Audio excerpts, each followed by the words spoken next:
Rabi'ah bin Ka'ab al-Aslami ini adalah orang yang biasa-biasa saja, orang miskin, setiap hari tidurnya di emperan masjid, tidak punya rumah.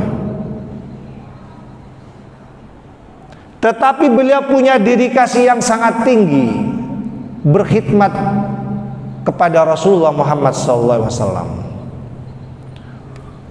Waktunya, tenaganya, bahkan umurnya lebih banyak dihabiskan untuk mengabdi kepada Rasulullah Muhammad SAW.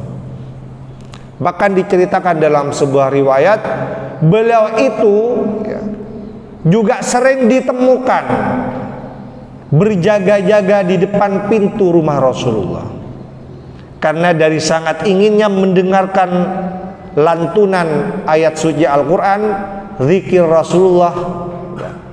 Dan beliau juga berharap suatu saat dibutuhkan dia bisa melayani dan menunjukkan baktinya kepada Rasulullah.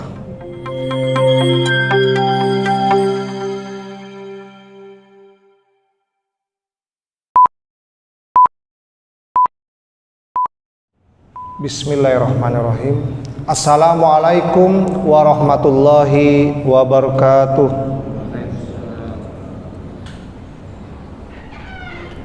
Alhamdulillah, alhamdulillahilladzi hadana lihadzal din wa ma kunna linahtadiya laula an hadanallah.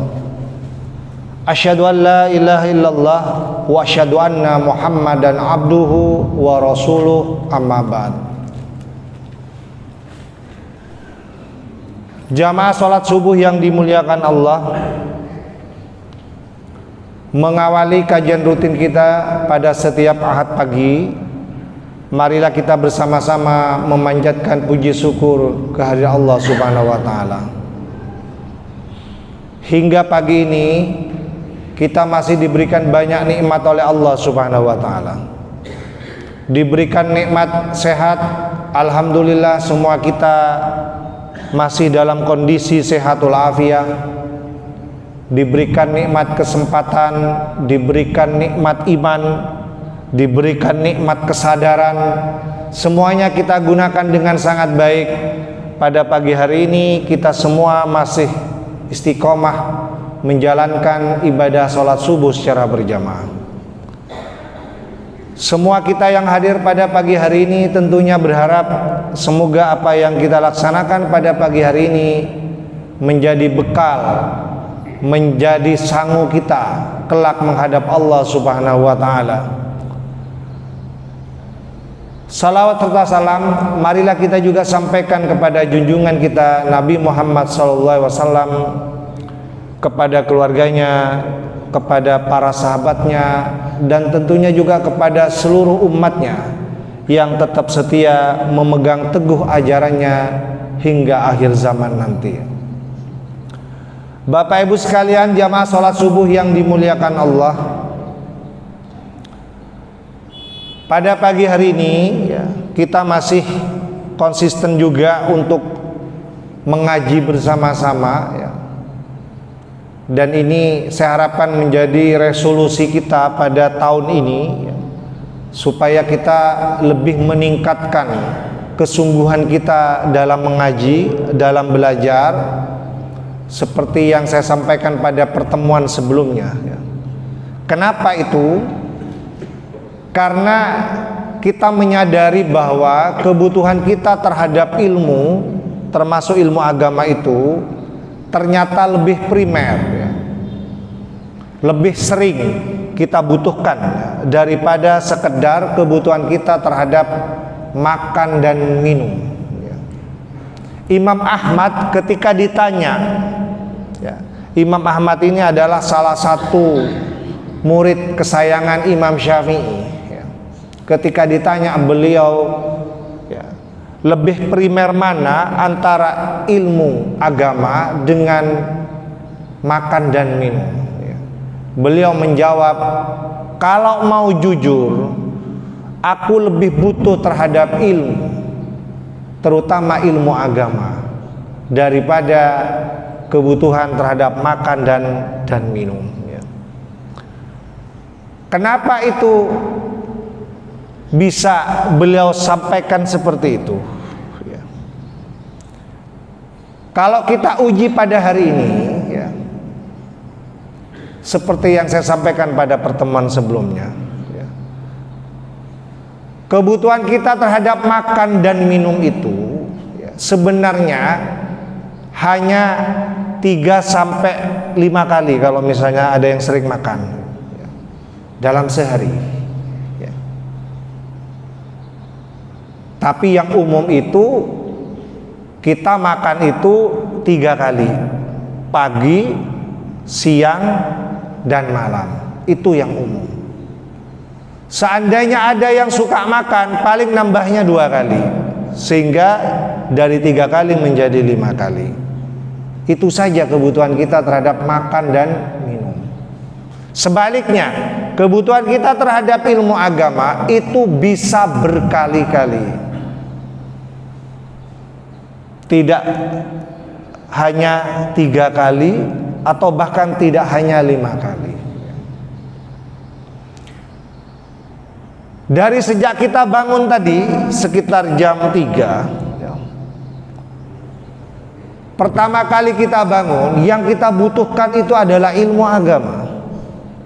Paling tidak kita membaca doa bangun tidur.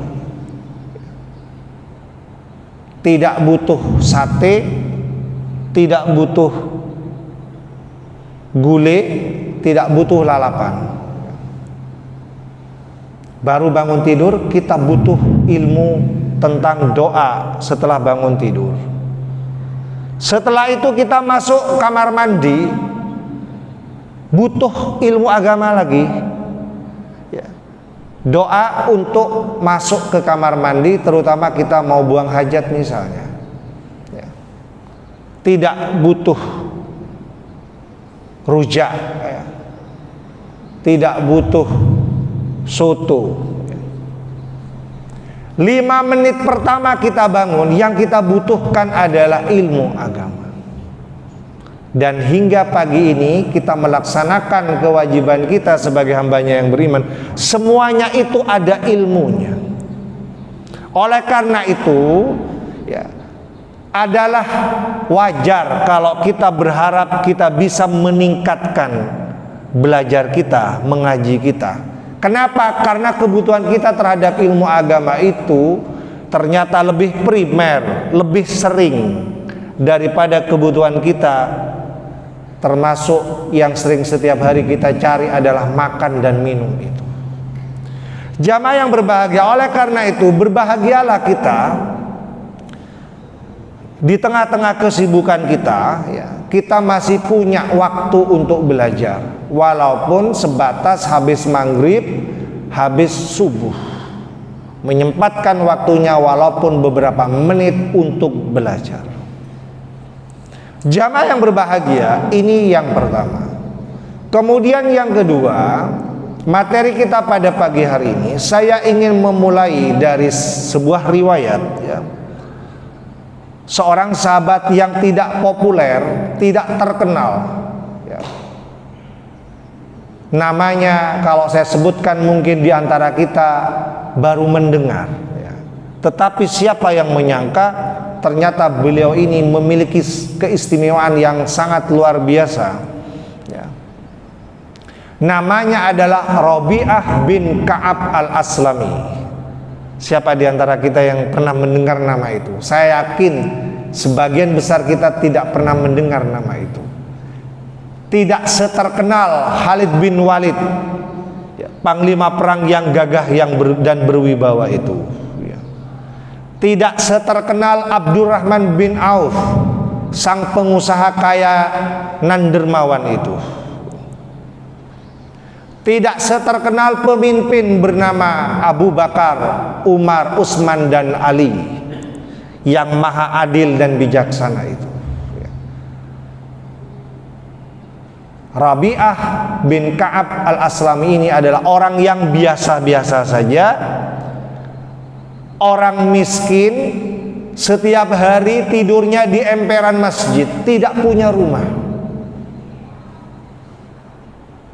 tetapi beliau punya dedikasi yang sangat tinggi berkhidmat kepada Rasulullah Muhammad SAW. Waktunya, tenaganya, bahkan umurnya lebih banyak dihabiskan untuk mengabdi kepada Rasulullah Muhammad SAW. Bahkan diceritakan dalam sebuah riwayat, beliau itu juga sering ditemukan berjaga-jaga di depan pintu rumah Rasulullah, karena dari sangat inginnya mendengarkan lantunan ayat suci Al-Quran, zikir Rasulullah, dan beliau juga berharap suatu saat dibutuhkan dia bisa melayani dan menunjukkan baktinya kepada Rasulullah. Itu sahabat bernama Rabi'ah bin Ka'ab itu.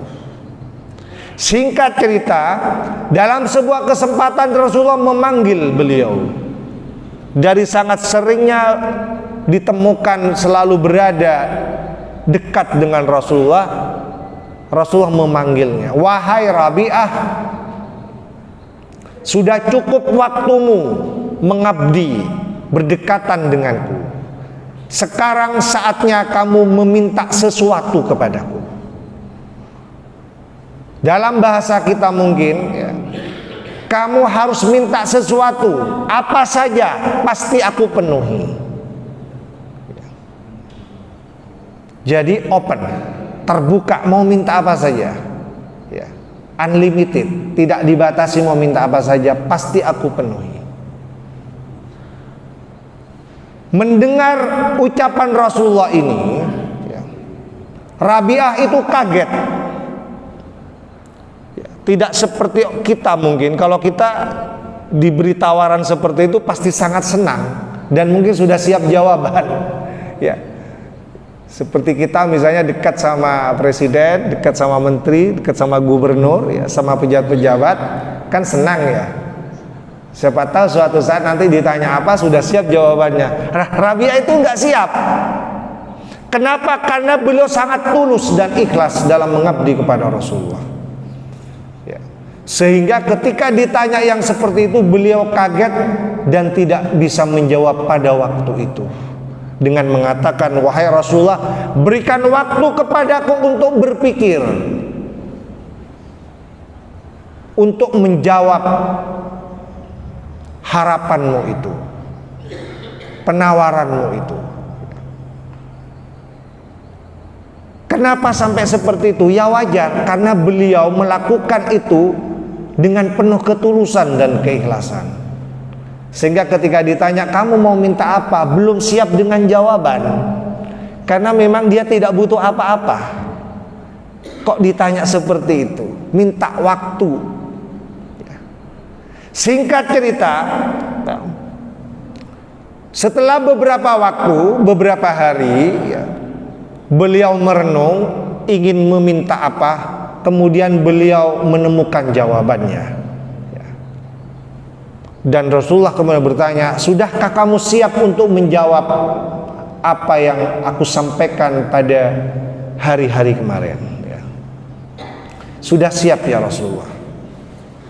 Disebutkan dalam sebuah hadis diriwayatkan oleh Ahmad, beliau mengatakan, "As'aluka an tashfa'ali ila rabbika fayu'tikoni minan nar." Ya Rasulullah, aku memohon kepadamu agar engkau memberikan syafaat di hadapan Tuhanmu, supaya aku terhindar dari api neraka itu. Jadi beliau itu ternyata walaupun tidak punya rumah, beliau tidak minta rumah, Bapak. Beliau tidak punya pakaian yang sehari-hari dipakai cuma itu saja, beliau tidak minta itu. Malah yang diminta itu adalah minta syafaat dari Rasulullah ketika nanti di hadapan Allah supaya dia terhindar dari api neraka.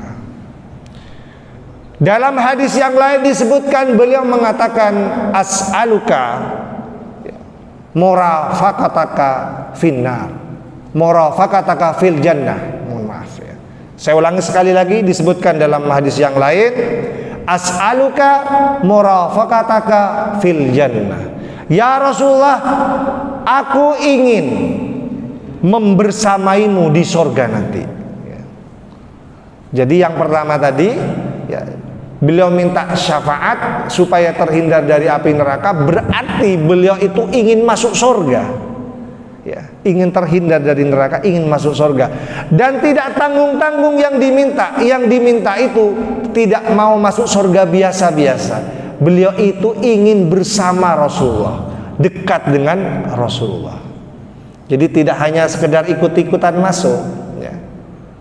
Sama mungkin seperti kita, ya, sebuah kehormatan kalau kita itu selalu bersama, ya, orang yang kita kagumi, ya. Misalnya Bapak sekalian kagum dengan presiden, ya, alangkah terhormatnya kalau kemana-mana bisa bersama rombongannya, bersama timnya. Ketika kunjungan kemana bisa pengen dekat dengan beliau, ya, supaya kena liput, ya, dilihat banyak orang dan sebagainya, ya. Beliau itu tidak ingin masuk surga dalam kondisi yang biasa, beliau ingin bersama Rasulullah. Jamaah yang berbahagia mendengar jawaban ini, Rasulullah juga kaget, ya. Kemudian mengatakan, ya, awa ghairaka, apakah tidak ada yang lain wahai Rabi'ah? Ya. Coba Rasulullah itu sampai bertanya seperti itu, apakah tidak ada yang lain? Kamu kan tidak punya rumah, kamu tidak punya kendaraan, kemana-mana jalan kaki, ya. Kamu tidak punya banyak pakaian, kok yang diminta sesuatu yang masih lama itu, yang masih jauh itu, ya. Siapa yang mengajarimu? Siapa yang memberikan masukan kepadamu? Ya. Beliau menjawab, tidak ada yang memberikan masukan kepadaku. Ketika aku merenung, disebutkan dalam riwayat, ketika aku merenung, untuk apa aku meminta sesuatu yang sifatnya fana, katanya, kenikmatan dunia, karena walaupun hidupku pas-pasan, aku selalu mendapatkannya. Disebutkan dalam sebuah ayat, wa ma min dabbatin fil ardi illa 'alallahi rizquha.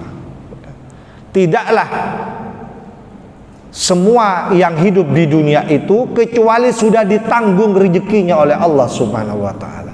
Jadi untuk apa aku meminta kenikmatan dunia?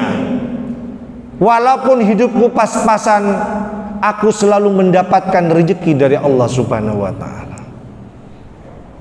Lebih baik aku meminta sesuatu yang kekal, ya, masa depan di akhirat kelak. Jamaah yang berbahagia, sangat luar biasa sekali, ya, jawaban dari Rabi'ah itu. Kemudian Rasulullah menjawab, inni fa'ilun, aku akan penuhi permintaanmu itu, ya. Jadi Rasulullah itu, ya, bertanya, afa ghairaka, ya, apakah kamu tidak minta yang lain? Itu ada dua kemungkinan, Bapak. Kemungkinan pertama, ya, beliau di luar prediksi, ya, kok bisa minta itu, ya, padahal dia orang nggak punya, gitu, ya. Makanya dia menawarkan, kok bisa kamu minta itu, apa nggak ada yang lain, ya. Berarti Rasulullah itu, ya, mengira itu di luar prediksi, ya. Biasanya orang tidak punya apa-apa, yang diminta apa yang dibutuhkan pada hari itu, kan. Tapi ternyata tidak, dia malah minta yang masih jauh itu. Kemungkinan yang kedua, beliau ingin ngetes, sungguh-sungguh tidak dia itu minta itu, ya. Ternyata sungguh-sungguh, dan jawaban Rasulullah, inni fa'il, aku akan memenuhi permintaanmu itu. Tetapi, nah ini, tetapi ada syaratnya. Apa itu? Inni, ya, fa'inni, ya, tolonglah aku ala nafsika bikathratis sujud, katanya. Tapi tolong bantu aku, kata Rasulullah, untuk membuktikan bahwa kamu adalah termasuk hambanya yang sering sujud di hadapan Allah Subhanahu wa ta'ala. Jamaah yang berbahagia, pemenuhan, ya, untuk dapat syafaat dan masuk surga bersama Rasulullah itu ya, syaratnya adalah ya harus bikathratis sujud, menunjukkan ketakwaannya dengan cara banyak sujud di hadapan Allah Subhanahu wa taala. Ada beberapa pelajaran yang bisa kita ambil dari cerita ini ya. Yang pertama adalah ternyata keikhlasan itu, ketulusan itu ya bikin pikiran kita itu tercerahkan. Tidak hanya berpikir untuk kepentingan kita pada hari ini. Ternyata ketulusan itu mampu mengantarkan seorang bernama Rabi'ah itu berpikir lebih jauh tentang masa depannya di akhirat itu. Ketulusan itu ternyata tidak hanya menjadikan orang bahagia di dunia, tapi juga bisa menjadikan dia bahagia di akhirat. Ketulusan itu ya akan menjadikan orangnya itu tidak hanya berpikiran sempit ya, hanya ingin hidup enak di dunia ya. Lebih dari itu, ketulusan itu akan mampu mengantarkan seseorang kepada kehidupan yang lebih bermasa depan, yaitu di akhirat bersama Allah dan Rasulnya. Kemudian yang kedua, bercita-cita tinggi itu boleh Bapak Ibu. Bercita-cita tinggi itu boleh. Bayangkan Rabi'ah itu cita-citanya bukan hanya ingin bahagia di dunia, tapi jauh dari itu beliau ingin bahagia di akhirat bersama Rasulullah di surga Allah Subhanahu wa taala. Jadi kalau mau bercita-cita jangan pas-pasan Bapak Ibu. Jangan hanya mikirkan makan hari ini, bulan ini, tahun ini ya. Kita harus belajar dari Rabi'ah yang hidupnya pas-pasan itu, yang orang biasa itu. Orang biasa tetapi ya, orang biasa, orang tidak punya apa-apa, tetapi cita-citanya sangat tinggi, melampaui kita yang hanya memikirkan kehidupan dunia. Lah coba, pengen jadi presiden, pengen jadi menteri, pengen jadi gubernur, iya kan?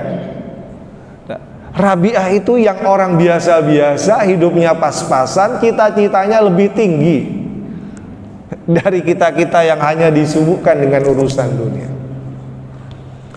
Jamaah yang berbahagia, pelajaran yang ketiga ya, ternyata masuk surga itu tidak gratis Bapak Ibu ya, ada persyaratannya. Persyaratannya adalah bertakwa kepada Allah Subhanahu wa taala, banyak sujud dan ruku di hadapan Allah Subhanahu wa taala. Inilah yang disebutkan dalam sebuah ayat, a'udzubillahi minasyaitonirrajim, innal muttaqina fi jannati wan nahar ya. Sesungguhnya orang-orang yang bertakwa itu fi jannati wan nahar, berada di surga yang mengalir di bawahnya sungai-sungai. Fi maq'adi sidqin inda malikin muqtadir. Dia berada di sisi Allah yang paling disukai banyak hamba-hambanya, yang banyak diimpikan oleh hamba-hambanya itu. Jamaah yang berbahagia, jadi syarat utama masuk surga itu adalah ketakwaan ya.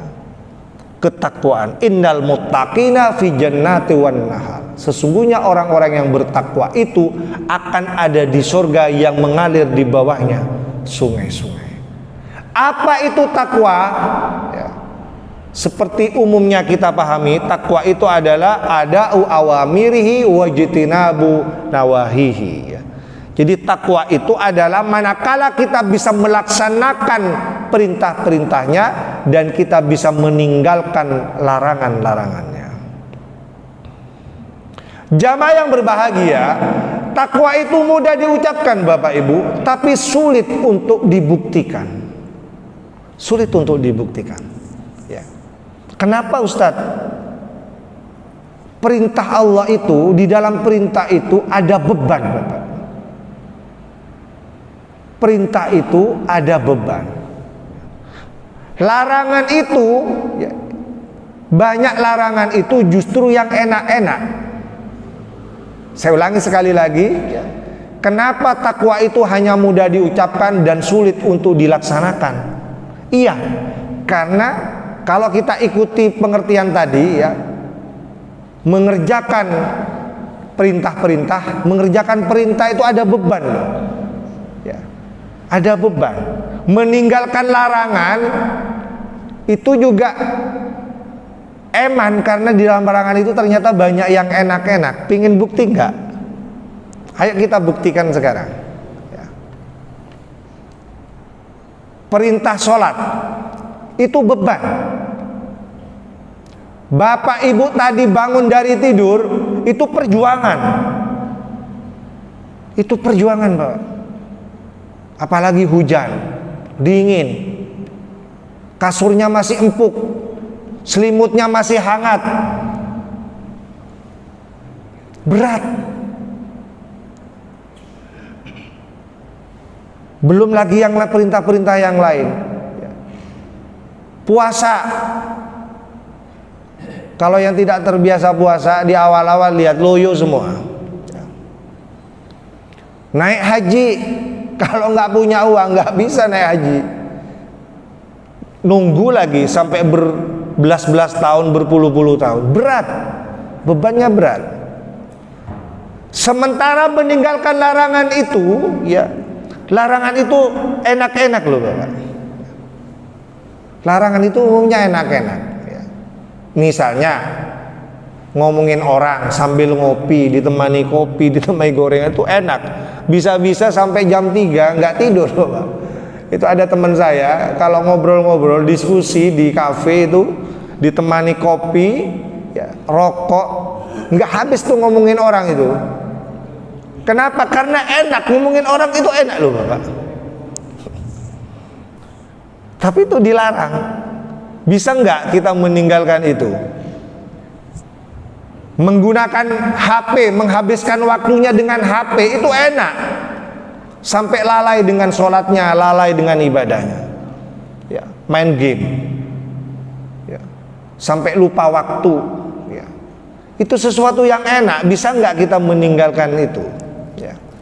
Jamaah yang berbahagia, oleh karena itu harus ada usaha untuk benar-benar membuktikan ketakwaan kita itu. Bagaimana caranya Ustadz?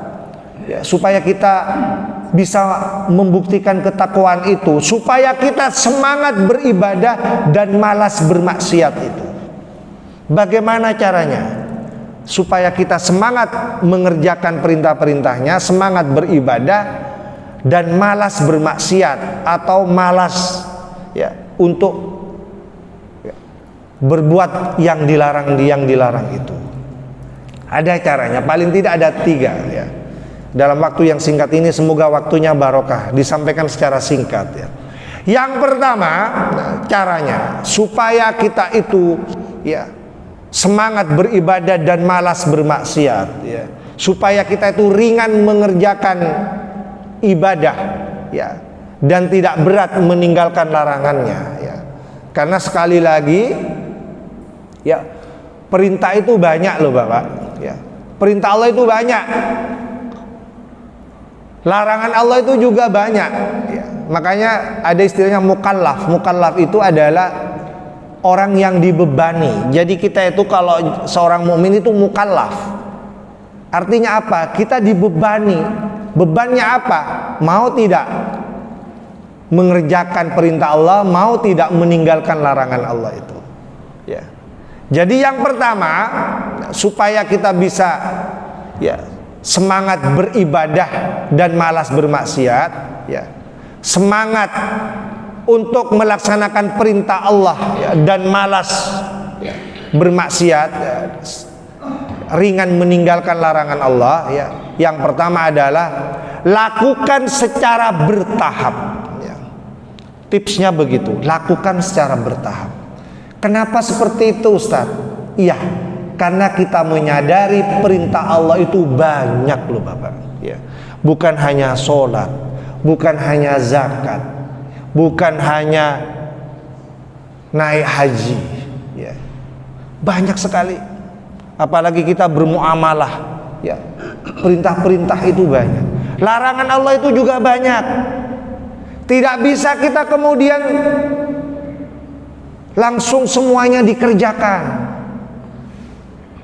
Kita menyadari kita punya keterbatasan, kita menyadari kita punya kemampuan. Orang yang nggak pernah sholat atau sholatnya jarang-jarang, tahu-tahu pas sholat tarawih misalnya 23, ngambil yang 23 rakaat, itu berat sekali. Malam pertama hadir, malam kedua itu sudah kapok loh Bapak itu, ya. Sudah sholatnya sering absen, jarang berjamaah, tahu-tahu pas tancap gas ngambil yang 23 rakaat di bulan Ramadan, itu bisa-bisa nanti setelah itu nggak balik itu biasanya. Ya. Gimana dia bisa senang beribadah gitu kan? Berat. Larangan Allah itu juga banyak. Ya. Tidak semudah-mudahnya kita bisa tinggalkan, apalagi itu berhubungan dengan kebiasaan kita. Kalau kita mau belajar, ya, perintah Allah itu ada dua. Satu wajib, dua sunnah. Larangan Allah itu juga ada dua. Ada yang haram, ada yang makruh. Saya ulangi sekali lagi, ya. Perintah Allah itu ada dua. Perintah Allah dan Rasulnya ada dua. Ada yang hukumnya wajib, ada yang hukumnya sunnah. Larangan Allah itu juga ada dua. Ada yang hukumnya haram, ada yang hukumnya makruh. Gimana kita melaksanakannya Ustadz? Bertahap. Kalau kita tidak mampu, bertahap. Mengerjakan perintah Allah itu paling tidak kita awali dengan mengerjakan yang wajib dulu. Istiqomah dulu menjalankan yang wajib. Yang sunnah nanti bisa menyusul kalau memang kita tidak mampu. Sholat wajibnya dulu, istiqomah tidak dilaksanakan. Istiqomah tidak secara berjamaah, itu dulu. Kalau istiqomah, ya, kita bisa nambah. Sunnah qobliyahnya dulu, ba'diyahnya juga, ya. Sholat duhanya, sholat lailnya, ya. Dan seterusnya, sampai kemudian menjadi kebutuhan, ya. Biasanya kalau sudah butuh, kalau ditinggalkan tidak enak, iya kan? Apalagi sampai menjadi sebuah budaya orang yang bertakwa, yang senang melaksanakan perintah Allah itu, ya. Caranya seperti itu. Meninggalkan larangan Allah juga bertahap kalau memang kita tidak mampu. Paling tidak kita meninggalkan yang haram dulu. Kita bisa tidak meninggalkan yang haram dulu, yang pasti haramnya itu, ya. Kalau sudah bisa meninggalkan yang haram, baru secara bertahap lagi kita tinggalkan yang makruh. Yang makruh apa saja Ustaz? Banyak, ya. Termasuk rokok. Rokok itu kan makruh, ya. Tapi kan sulit kita meninggalkan rokok itu. Ya kan, tidak apa-apa sudah kalau memang belum sanggup sekarang. Nggak sanggup Ustadz, saya lebih baik nggak makan daripada nggak ngerokok. Ya sudah, nggak apa-apa. Yang penting jangan deket-deket yang pasti haram itu, ya. Homer, ya, bir dan sebagainya itu saja dulu. Sabu-sabu, jangan sekali-kali kita dekat dengan itu. Yang jelas-jelas haram, pastikan kita bisa meninggalkannya. Setelah itu bertahap kita meninggalkan yang makruh itu. Kalau bisa. Itu caranya. Caranya supaya kita senang beribadah, ya, dan malas bermaksiat. Lakukan secara bertahap. Itu tips pertama. Kemudian tips yang kedua, kita harus memahami bahwa beribadah itu adalah sesuatu yang membahagiakan, sesuatu yang menenangkan, sesuatu yang membahagiakan. Dan bermaksiat itu adalah sesuatu yang menggelisahkan. Tidak enak hidup kita kalau bermaksiat itu. Itu harus kita pahami, ya. Bagaimana caranya Ustadz? Caranya tata hati kita, ya. Kenapa? Karena itu sumbernya dari hati. Orang bahagia, orang gelisah, orang tenang itu di hati. Makanya hatinya harus diperbaiki dulu, ya. Jangan sampai kotor. Ya, kalau kotor seperti disebutkan dalam hadis itu, ya, innal abda, sesungguhnya seorang hamba itu, idza aznaba, apabila dia berbuat dosa, ya, nukita fi qalbihi noktatun sauda, ya, maka ada titik hitam, satu titik hitam ada di hatinya, ya. Melakukan maksiat, melakukan dosa, satu titik hitam, melakukan lagi satu titik hitam, sampai benar-benar hitam, ya. Dan sulit dia itu kemudian untuk melaksanakan ketakwaan itu, ya. Karena dia sudah dekat dengan maksiat, setiap hari pekerjaannya maksiat dan dosa, sudah hitam. Apakah tidak bisa dihapus, Ustaz? Bisa dihapus. Disebutkan dalam sebuah riwayat, ya, caranya menghapus adalah dengan cara istighfar, astagfirullah wa atubu ilaih, ya. Beristighfar kepada Allah kemudian bertaubat, jangan diulangi kembali. Ya, pada waktu kita beristighfar, ya, pada waktu kita bertaubat, maka hilanglah titik hitam itu. Jadi caranya seperti itu. Setiap kita melakukan salah dan dosa, langsung istighfar, ya, langsung bertaubat supaya tidak menghitam. Sebab kalau sudah hitam, sudah tertutup hatinya, dekat dengan kemaksiatan menjadi sulit. Jamaah yang berbahagia, itu tips yang kedua, yang terakhir, ya, karena waktunya sangat terbatas, ya, harus berdoa kepada Allah, ya. Kenapa Ustadz? Karena Allah itu adalah muqallibul qulub. Allah lah yang membolak-balikkan hati, ya. Orang senang beribadah, ya, bahagia, tenang, ya, galau, itu di hati, ya. Itu di hati. Minta kepada yang membolak-balikkan hati itu, supaya dijaga hati kita, supaya tetap senang berjamaah beribadah bersama-sama di sini, ya. Supaya ringan meninggalkan larangan-larangan Allah itu, ya. Disebutkan di dalam sebuah hadis, inna qulubal abdi, sesungguhnya, ya, hati-hati hamba-hamba itu, ya.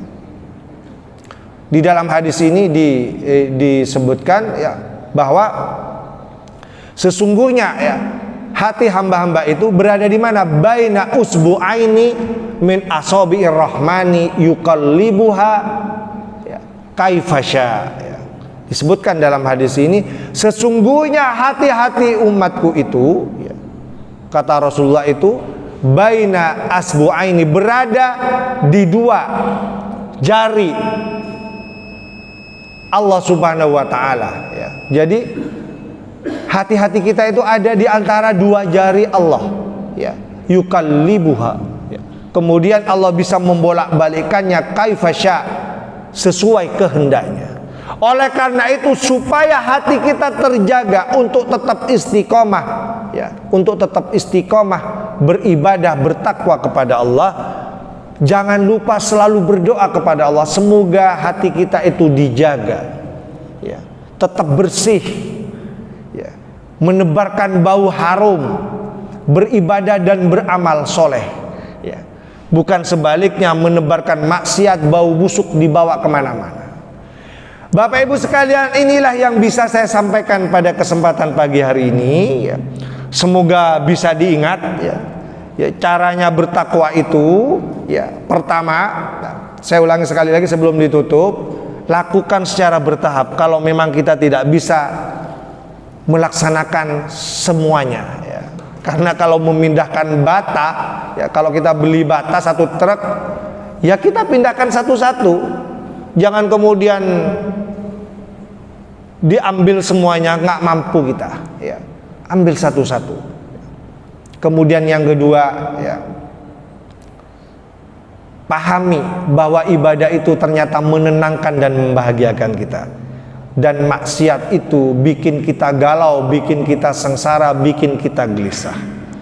Kemudian yang ketiga, jangan lupa selalu berdoa kepada Allah yang maha membolak-balikkan hati, supaya hati kita dijaga, tetap bersih, senang dengan ibadah, senang dengan amal soleh, ya, dan malas untuk bermaksiat kepada Allah Subhanahu wa taala. Marilah kita tutup dengan doa kafaratul majlis.